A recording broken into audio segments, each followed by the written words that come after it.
സ്നേഹമുള്ള സഹോദരങ്ങളെ, പ്രഭാതവന്ദനം. ഈശോ തൻ്റെ ശിഷ്യന്മാരെ തിരഞ്ഞെടുത്തത് മുക്കുവന്മാരെയാണ്, മീൻ പിടിക്കാൻ അറിയാവുന്നവരെയാണ്. ഇന്ന് ഈശോ പറയുകയാണ്, നാം എല്ലാവരും വലയിൽ അകപ്പെട്ട മത്സ്യങ്ങളെ പോലെയാണ്. അതായത് ഈശോ ഒരു വലിയ വല ലോകത്തിലേക്ക് വീശിയിട്ടുണ്ട്. സ്നേഹമാകുന്ന ഈ വലയിലാണ് നമ്മളെല്ലാവരും പെട്ടിരിക്കുന്നത്.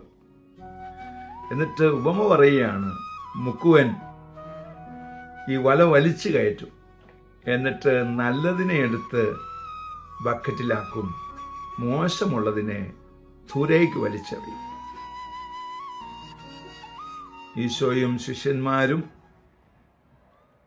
നന്നായിട്ട് മീൻ പിടിക്കാൻ അറിയാവുന്നവരാണ്.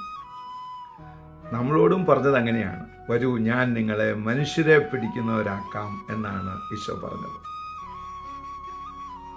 ഞാനൊന്ന് ചോദിക്കട്ടെ, ഈ വലയിൽ നിന്ന് നമ്മെ ശേഖരിച്ച് ബക്കറ്റിലിടുന്നുണ്ടോ, അതോ പുറത്തേക്ക് വലിച്ചെറിയുവാണോ?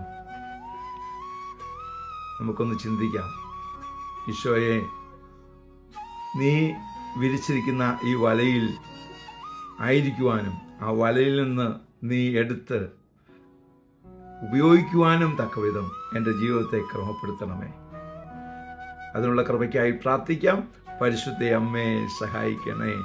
വിശുദ്ധ യോസേപ്പ് പിതാവേ, ഞങ്ങൾക്ക് വേണ്ടി പ്രാർത്ഥിക്കണേ. പരിശുദ്ധാത്മാവേ, എഴുന്നള്ളി വരണേ. പരിശുദ്ധ പരമ ദിവ്യകാരുണ്യത്തിന് എന്നേരവും ആരാധനയും സ്തുതിയും പുകഴ്ചയും ഉണ്ടായിരിക്കട്ടെ. ആമേൻ.